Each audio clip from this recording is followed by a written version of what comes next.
നമസ്കാരം. ഇന്ന് ഇൻട്രോ ഒന്നുമില്ല കേട്ടോ. ഇവിടെ ക്ലൈമറ്റ് ചേഞ്ച് ഒക്കെയാണ്, അപ്പൊ അതുകൊണ്ട് ചൂട് കൂടിക്കൊണ്ടിരിക്കുക. അപ്പൊ അതിന്റെ ഭാഗമായിട്ട് എനിക്ക് വീണ്ടും ചുമയും ജലദോഷമൊക്കെ പിടിച്ച് ഭയങ്കര ഇതായിട്ടിരിക്കുകയാണ്. അപ്പൊ അതുകൊണ്ട് ഇൻട്രോ എടുക്കാനുള്ള ഒരു അവസ്ഥയിലല്ല. അപ്പോൾ ഇന്ന് നമ്മൾ ചെയ്യാൻ പോകുന്നത് വട്ടയപ്പമാണ്. ഇതിപ്പോ വളരെ സിമ്പിളായിട്ട് ചെയ്തെടുക്കാൻ പറ്റുന്ന വട്ടയപ്പമാണ് കേട്ടോ. കാരണം നമ്മൾ സാധാരണ നാളികേരപ്പാലൊക്കെ ചേർക്കും, അതുപോലെ തന്നെ തരി കുറുക്കി ചേർക്കും, അങ്ങനെയൊക്കെയാണ് ചെയ്യുന്നത്. ഇതിലിപ്പോ നമ്മൾ നാളികേരപ്പാല് ചേർക്കുന്നില്ല, നാളികേരം നേരിട്ട് അരച്ച് ചേർക്കുവാണ്. അതുപോലെ തന്നെ തരി കുറുക്കി ചേർക്കുന്നില്ല, അതിന് പകരമായിട്ട് ചോറ് അരച്ച് ചേർക്കുവാണ്. അപ്പോൾ എളുപ്പത്തിൽ ചെയ്യാൻ പറ്റുന്ന വട്ടയപ്പം എങ്ങനെ ഉണ്ടാക്കുന്നതെന്ന് നോക്കാം. അപ്പൊ നമ്മുടെ വട്ടയപ്പം ഉണ്ടാക്കാനായിട്ട് നമുക്ക് മെയിൻ ആയിട്ട് എന്താ വേണ്ടേ? പച്ചരിയും നാളികേരവും. അപ്പൊ ഞാനിവിടെ പച്ചരി എടുത്തേക്കുന്നത് 2 കപ്പ് എടുത്തിട്ടുണ്ട്. അതായത് 250 ml കപ്പില് 2 കപ്പ് പച്ചരി ഒരു 3 മണിക്കൂർ മുമ്പ് നന്നായിട്ട് വാഷ് ചെയ്ത് കുതിർത്തി എടുത്തതാണ്. പിന്നെ നാളികേരത്തിന്റെ അളവ് എന്ന് പറയുമ്പോൾ 1.5 കപ്പ് നാളികേരം എടുത്തിട്ടുണ്ട്. ഈ നാളികേരം ഇപ്പൊ ഞാൻ ചിരകി എടുത്തതല്ല കേട്ടോ. ഇത് നാളികേരക്കൊത്ത് പോലെ എടുത്തിട്ട് അതിന്റെ ബാക്ക് സൈഡിലെ കറുത്ത ഭാഗങ്ങളില്ലേ, അതൊക്കെ കട്ട് ചെയ്ത് കളഞ്ഞതിന് ശേഷം മിക്സിയുടെ ജാറിലിട്ടിട്ട് ജസ്റ്റ് ഒന്ന് കറക്കിയെടുത്താണ്. അപ്പൊ നമ്മൾ ഈ ചിരകിയ പോലെ തന്നെ ഇതുപോലെ തന്നെ കിട്ടും. അതിപ്പോ എന്തുകൊണ്ട് അങ്ങനെ പറയുന്നതെന്ന് വെച്ചാൽ വേറെ സംഭവമൊന്നുമില്ല. നമ്മൾ ഇതുപോലെ ചെയ്തെടുക്കുകയാണെങ്കിൽ അപ്പമൊക്കെ ഉണ്ടാക്കി വരികയാണെങ്കിൽ നല്ല പ്യുവർ വൈറ്റ് ആയിട്ട് കിട്ടും. അതിലിപ്പോ നമ്മൾ ചിരകി എടുക്കുകയാണെങ്കിൽ ഇപ്പൊ ആ ബ്ലാക്ക് കളറും കൂടെ ചിരകി എടുക്കുമ്പോൾ തേങ്ങയിലുണ്ടാവും. അപ്പൊ അത് വെച്ചിട്ട് നമ്മൾ അരച്ച് അപ്പമൊക്കെ ഉണ്ടാക്കി വരുമ്പോൾ ശരിക്കും കളറിനൊരു വ്യത്യാസം ഉണ്ടാവും. ഇപ്പൊ ശരിക്കും ഒരു ഉദാഹരണം കാണിക്കാനാണെങ്കിൽ ഒരു കളറ് കറക്റ്റ് ആട്ടോ. അതായത് ഇപ്പൊ നമ്മൾ നാളികേരം ചിരകി ചേർക്കില്ലേ, അപ്പൊ ആ ഉള്ളിലെ കറുത്ത കളറൊക്കെ പെടും. അപ്പൊ അത് വെച്ചിട്ട് അരച്ചുണ്ടാക്കുന്ന അപ്പത്തിന് ഇതേ ഒരു കളറായിരിക്കും. അതല്ല നമ്മള് നാളികേരത്തിന്റെ ബാക്ക് സൈഡിലെ കറുത്ത കളറൊക്കെ കളഞ്ഞ് അരച്ചുണ്ടാക്കുന്ന അപ്പത്തിന് ഈ ഒരു കളറും ആയിരിക്കും. അപ്പൊ ആ ഒരു വ്യത്യാസം മാത്രമേ ഉള്ളൂ, വേറെ ടേസ്റ്റിന് വ്യത്യാസങ്ങളൊന്നുമില്ല. നിങ്ങൾക്ക് ടൈം കിട്ടുകയാണെങ്കിൽ ഇപ്പൊ ഞാൻ പറഞ്ഞ പോലെ തന്നെ ഇതുപോലെ തന്നെ ചെയ്തെടുക്കുക. ഇനിയിപ്പോ ടൈമൊന്നും ഇല്ലാത്തവരാണെങ്കിൽ കുഴപ്പമൊന്നുമില്ല, സാധാരണ നാളികേരം ചിരകി തന്നെ ചേർത്താൽ മതി. പിന്നെ റൈസിന്റെ കാര്യത്തിൽ ഞാനിപ്പോൾ ഇവിടെ എടുത്തിരിക്കുന്ന ഇഡ്ഡലി റൈസ് ആണ്. അപ്പോൾ ഇഡ്ഡലി റൈസ് വേണമെന്ന് ഒരു നിർബന്ധമില്ല, നമ്മുടെ സാധാരണ പച്ചരി ചേർത്താലും മതി. അപ്പൊ എന്റെ വീട്ടിലൊക്കെ അമ്മച്ചി പണ്ടായാലും അതെ ഇപ്പോഴായാലും അതെ ഈ പച്ചരി വെച്ചിട്ട് തന്നെയാണ് അപ്പം ഉണ്ടാക്കാറ്. അപ്പൊ പച്ചരി കൊണ്ടുള്ള അപ്പവും അതുപോലെ തന്നെ ഇഡ്ഡലി റൈസിന്റെ അപ്പവും തമ്മിൽ വലിയ വ്യത്യാസമൊന്നും എനിക്ക് തോന്നിയിട്ടില്ല കേട്ടോ. അപ്പൊ നിങ്ങളുടെ ഇഷ്ടത്തിന് ഏത് റൈസ് വേണമെങ്കിലും ഉപയോഗിക്കുക. അതായത് ഇപ്പൊ നിങ്ങളുടെ കയ്യിൽ പച്ചരിയാണുള്ളതെങ്കിൽ അത് എടുക്കുക, അതല്ലെങ്കിൽ ഇഡ്ഡലി റൈസ് ആണെങ്കിൽ അതെടുക്കുക. ഏത് റൈസ് ആയാലും പ്രശ്നമൊന്നുമില്ല.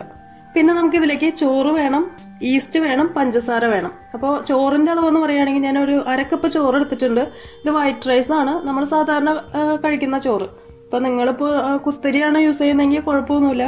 അതിപ്പോ നേരത്തെ ഞാൻ പറഞ്ഞ പോലെ കുത്തരി ചേർക്കുകയാണെങ്കിൽ വേറെ സംഭവമൊന്നുമില്ല. അപ്പം ഉണ്ടാക്കി വരുമ്പോൾ ചെറിയൊരു കളറിന് വ്യത്യാസം ഉണ്ടാവും, അത് മാത്രമേ ഉള്ളൂ. പിന്നെ ഈസ്റ്റിന്റെ അളവെന്ന് പറയുമ്പോൾ 1 ടീസ്പൂൺ ഈസ്റ്റ് വേണം. പഞ്ചസാരയുടെ അളവെന്ന് പറയുമ്പോൾ ഞാനിപ്പോൾ ഒരു 1/2 കപ്പ് പഞ്ചസാര എടുത്തിട്ടുണ്ട്. അത് ചേർത്ത് നോക്കുക, എന്നിട്ട് മധുരം പോരാന്നുണ്ടെങ്കിൽ ബാക്കി ഇട്ട് കൊടുക്കുക. അപ്പോൾ നമുക്കിനി മിക്സിയുടെ ജാറിൽ ഇതൊന്ന് അരച്ചെടുക്കുക. അപ്പോൾ 2 ബാച്ചായിട്ടാണ് കേട്ടോ ഞാനിപ്പോൾ അരച്ചെടുക്കാൻ പോണത്. അപ്പോൾ എല്ലാം പകുതി വീതം ചേർത്തിട്ട് 2 പ്രാവശ്യമായിട്ട് അരച്ചെടുക്കുക.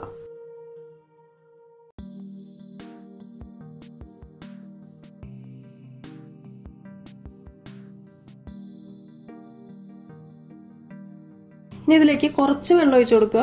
ഒന്ന് അരഞ്ഞു കിട്ടാൻ വേണ്ടി മാത്രം മതി കേട്ടോ. കാരണം നമ്മളിപ്പോൾ പഞ്ചസാര ചേർക്കുന്നതുകൊണ്ട് പഞ്ചസാരയൊക്കെ അലിഞ്ഞു വരുമ്പോൾ ശരിക്കും വെള്ളം പോലെ ആവും. അപ്പോൾ അതുകൊണ്ട് കുറച്ച് വെള്ളം ഒഴിച്ചാൽ മതി. ഇനി ഇത് നന്നായിട്ട് അരച്ചെടുക്കുക. നമ്മളിപ്പോൾ നാളികേരമൊക്കെ നേരിട്ട് ചേർക്കുകയാണല്ലോ, പിഴിഞ്ഞല്ല ചേർക്കുന്നത്. അപ്പോൾ നല്ല ഫൈനായിട്ട് തന്നെ അരച്ചെടുക്കുക. ഫസ്റ്റ് ബാച്ച് അരി അരച്ചെടുത്തിട്ടുണ്ട്. ഇതുപോലെ തന്നെ ബാക്കിയിരിക്കുന്ന അരിയും കൂടെ അരച്ചെടുക്കുക.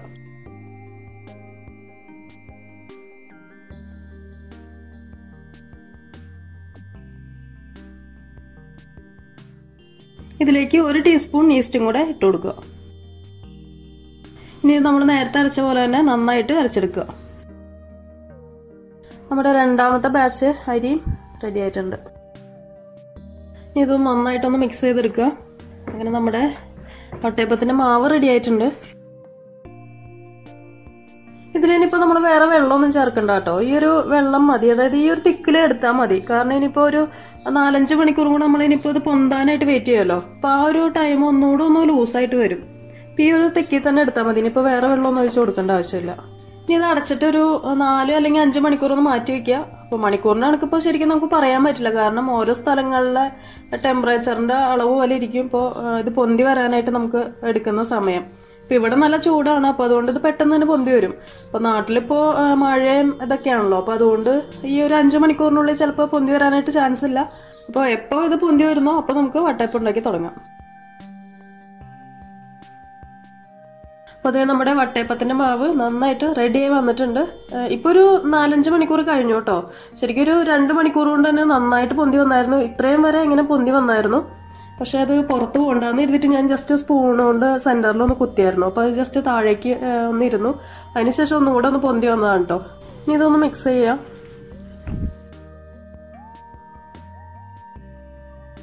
ഈ ഒരു സ്റ്റേജിൽ നിങ്ങൾ ഇതിന്റെ മധുരത്തിന്റെ അളവൊക്കെ നോക്കുക കേട്ടോ. ഞാൻ ഇതിലിപ്പോ നോക്കി, പക്ഷെ മധുരം കുറവാണ്. നമ്മളിപ്പോ വട്ടയപ്പമല്ല ഉണ്ടാക്കാൻ പോകുന്നത്. അപ്പൊ അതുകൊണ്ട് വട്ടയപ്പത്തിന് നല്ല മധുരം വേണം. അപ്പൊ ശരിക്കും നമ്മളിപ്പോ 1/2 കപ്പ് പഞ്ചസാരയാണ് ചേർത്തത്. ഒരു 1/4 കപ്പ് പഞ്ചസാരയും കൂടി ഞാൻ ഇതിലേക്ക് ചേർക്കുന്നുണ്ട്. ബാക്കിയുള്ള മധുരത്തിന്റെ ടേസ്റ്റ് ഒക്കെ നിങ്ങളുടെ ഇഷ്ടത്തിന് മാറ്റം വരുത്തി കൊടുക്കുക. അതുപോലെ തന്നെ നമുക്ക് ഇതിലേക്ക് ഏലക്ക പൊടിച്ചത് ചേർക്കണം. ഞാനിപ്പോൾ ഒരു 5-6 ഏലക്ക എടുത്തിട്ടുണ്ട്. ഇനിയിപ്പോൾ നമ്മൾ ആ പഞ്ചസാര ചേർക്കുന്നില്ല, അപ്പോൾ അതിന്റെ കൂടെ തന്നെ മിക്സിയുടെ ജാറിലിട്ടിട്ട്, അതായത് ചെറിയ ജാറുണ്ടല്ലോ, അതിലേക്ക് ഈ ഏലക്കയും ആ പഞ്ചസാരയും കൂടി ചേർത്തിട്ട് നന്നായിട്ട് പൊടിച്ചെടുക്കുക. അപ്പോൾ ശരിക്കും നന്നായിട്ട് പൊടിഞ്ഞു വരും ഈ ഏലക്ക. അത് ഇതിലേക്ക് ചേർത്ത് കൊടുക്കുക. നമ്മുടെ ഏലക്കയും പഞ്ചസാരയും പൊടിച്ചെടുത്തിട്ടുണ്ട്. ഇനി ഇതിലേക്ക് ഇട്ട് കൊടുക്കുക. അതിന്റെ കൂടെ ഒരു നുള്ളു ഉപ്പും കൂടി ഇട്ട് കൊടുക്കുക കേട്ടോ. നന്നായിട്ടൊന്ന് മിക്സ് ചെയ്തെടുക്കുക. അപ്പോൾ അത് നമ്മൾ ഏലക്കാപ്പൊടിയും പഞ്ചസാരയൊക്കെ ചേർത്തിട്ട് നന്നായിട്ട് മിക്സ് ചെയ്തെടുത്തിട്ടുണ്ട്. ഇതിലേക്ക് ഒരു 1/4 കപ്പ് പഞ്ചസാരയും കൂടെ ഞാൻ മിക്സ് ചെയ്തെടുത്തിട്ടുണ്ട് കേട്ടോ. കാരണം 3/4 കപ്പ് പഞ്ചസാരയാണ് നമ്മളിപ്പോൾ ആകെ ചേർത്തതെങ്കിലും എനിക്ക് അത്ര മധുരം തോന്നിയില്ല. അപ്പോൾ അതുകൊണ്ട് ഒരു 1/4 കപ്പ് പഞ്ചസാരയും കൂടെ ഞാൻ ചേർത്തിട്ടുണ്ട്. അപ്പോൾ ടോട്ടൽ പഞ്ചസാരയുടെ അളവ് 1 കപ്പ്. ഇത്രയും മധുരം നിങ്ങൾ ചേർത്തോട്ടോ എന്തായാലും. കാരണം ഇത്രയെങ്കിലും ചേർത്തില്ലെങ്കിൽ നമുക്ക് ഈ വട്ടയപ്പം ഉണ്ടാക്കി വരുമ്പോൾ അത്ര ഒരു മധുരം തോന്നില്ല. അപ്പോൾ 1 കപ്പ് എന്തായാലും നിങ്ങൾ ചേർത്തോ. അതിനുശേഷം ബാക്കിയുള്ള കൂടുതൽ വേണോ വേണ്ടെന്നുള്ളത് നിങ്ങൾ തീരുമാനിക്കാം. ഇനിയിപ്പോൾ വെയിറ്റ് ചെയ്യേണ്ട ആവശ്യമില്ല, നമുക്കിത് സ്റ്റീം ചെയ്തെടുക്കാം. അപ്പോൾ അതേ നമ്മുടെ ഇഡ്ഡലി ചെമ്പിൽ ഞാൻ കുറച്ച് വെള്ളമൊക്കെ വെച്ചിട്ടുണ്ട്. ചൂടായി വന്നിട്ടുണ്ട്. അതുപോലെ തന്നെ ഇതിലാണ് ഞാനിപ്പോൾ അപ്പം ഉണ്ടാക്കിയെടുക്കാൻ പോകുന്ന പാത്രം. അപ്പോൾ അതിലും കുറച്ച് ഓയിലൊക്കെ പുരട്ടി എടുത്തിട്ടുണ്ട്. ഇനി ഇതിന് മുകളിലേക്കായിട്ട് വെച്ചു കൊടുക്കുക. ഇനി പാത്രത്തിന്റെ പകുതിയോളം മാവ് ഒഴിച്ചു കൊടുക്കുക. ഇനി ഇത് അടച്ചു വെച്ചിട്ട് 10 മുതൽ 15 മിനിറ്റ് വരെ വേവിച്ചെടുക്കുക. ഒരു 1/4 വേവ് ആവുമ്പോഴത്തേനും നമുക്ക് ഇതിന്റെ സെന്ററിൽ നമുക്ക് എന്തെങ്കിലുമൊക്കെ വെച്ചു കൊടുക്കുക. അതായത് ഇപ്പോൾ കിസ്മിസോ കാഷ്യൂനട്ടോ അല്ലെങ്കിൽ ചെറിയോ എന്താന്ന് വെച്ചാൽ നിങ്ങളുടെ ഇഷ്ടത്തിന് അതിൽ സെന്ററിൽ വെച്ചു കൊടുക്കുക. ഇപ്പോൾ വെച്ചു കൊടുത്തു കഴിഞ്ഞാൽ താഴ്ന്നു പോകും. അപ്പോൾ പിന്നെ വെച്ചിട്ടൊരു കാര്യമില്ല. ഒരു 1/4 വേവ് ആവുമ്പോഴത്തേനും അടിവശം എന്തായാലും സെറ്റായിട്ട് ഉണ്ടാവും. അപ്പോൾ പിന്നെ താഴ്ന്നു പോകാനായിട്ട് ചാൻസ് ഇല്ല. ഒരു 1/4 വേവാകുമ്പോൾ നിങ്ങൾക്ക് ഇഷ്ടമുള്ള എന്താന്ന് വെച്ച് കഴിഞ്ഞാൽ അതിന്റെ സെന്ററിൽ വെച്ച് കൊടുക്കുക.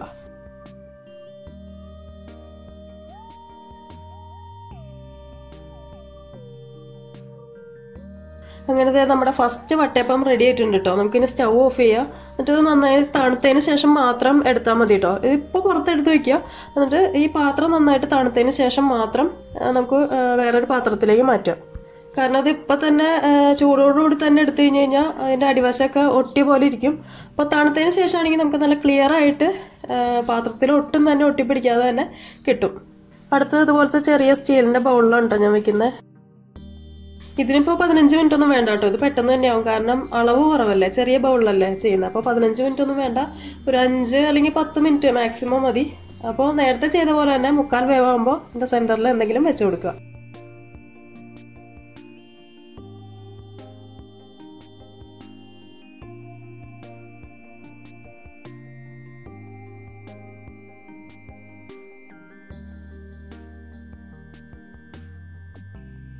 ഈ ഒരു മാവ് വെച്ചിട്ട് തന്നെ നമുക്ക് ഇതുപോലെ അപ്പച്ചട്ടിയിൽ ഒഴിച്ചുണ്ടാക്കാം കേട്ടോ. അപ്പോൾ ഇതിൽ മധുരം ഇത്രയും വേണ്ടി വരില്ല. നമ്മളിപ്പോൾ കറിയൊക്കെ ഒഴിച്ച് കഴിക്കുകയാണെങ്കിൽ മധുരം ഇത്ര വേണ്ടി വരില്ല. അപ്പോൾ മധുരം കുറച്ചിട്ട് ഇതേ മെത്തേഡ് തന്നെ ഇതുപോലെ അപ്പച്ചട്ടിയിൽ ഒഴിച്ചിട്ട് ഉണ്ടാക്കിയെടുക്കാനും പറ്റും.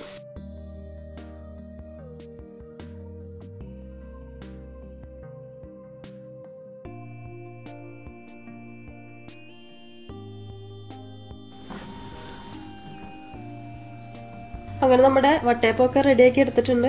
ഇതിന്റെ മാവൊന്ന് പൊന്തി വരേണ്ട താമസം മാത്രമേ ഉള്ളൂ കേട്ടോ. നമുക്ക് വളരെ സിമ്പിളായിട്ട് ചെയ്യാൻ പറ്റുന്ന ഒരു വട്ടയപ്പമാണ്. കാരണം ഇതിലിപ്പോൾ നമ്മൾ മാവ് കുറുക്കി ചേർക്കേണ്ട ആവശ്യമില്ല. അതുപോലെ തന്നെ തേങ്ങാപ്പാൽ പിഴിഞ്ഞ് ചേർക്കേണ്ട ആവശ്യമില്ല. അതൊന്നുമില്ലാതെ നേരിട്ട് തന്നെ ചെയ്തെടുക്കാൻ പറ്റുന്ന ഒരു വട്ടയപ്പമാണ്. ഇവിടെ ഇപ്പോൾ വല്ലപ്പോഴായാലും ഞാൻ വട്ടയപ്പം ഇതുപോലെ ഉണ്ടാക്കുമ്പോൾ ഈ ഒരു രീതിയിലാണ് കേട്ടോ ചെയ്യാറ്. കാരണം നമുക്ക് എളുപ്പമാണ്. ഈ പാല് പിഴിഞ്ഞൊഴിക്കേണ്ട, അതുപോലെ തന്നെ തരി കുറുക്കി ചേർക്കേണ്ട, അങ്ങനത്തെ കാര്യങ്ങളൊക്കെ ഒഴിവാക്കിയിട്ട് ചെയ്യുകയാണെങ്കിൽ വളരെ എളുപ്പത്തിൽ നമുക്ക് ചെയ്യാൻ പറ്റുന്നൊരു വട്ടയപ്പം തന്നെയാണ്. അതുപോലെ തന്നെ ഞാൻ പറഞ്ഞായിരുന്നല്ലോ, ഇതിന്റെ പഞ്ചസാരയുടെ അളവ് കുറച്ച് കഴിഞ്ഞാൽ നമുക്ക് അപ്പച്ചട്ടിയിൽ ഒഴിച്ചുണ്ടാക്കാൻ പറ്റുന്ന അപ്പം ഉണ്ടാക്കാം. അപ്പോൾ ഏത് രീതിയിൽ നോക്കിയാലും നമുക്ക് സിമ്പിളായിട്ട് ചെയ്യാൻ പറ്റുന്ന ഒരു അപ്പമാണ്. അപ്പോൾ നിങ്ങൾ ട്രൈ ചെയ്യുമെന്ന് വിശ്വസിക്കുന്നു. അതുപോലെ തന്നെ ഫീഡ്ബാക്ക് അറിയിക്കുക, ലൈക്ക് ചെയ്യുക, ഷെയർ ചെയ്യുക. അപ്പോൾ അടുത്ത ദിവസം നമുക്ക് കാണാം. Thank you for watching tasty spot.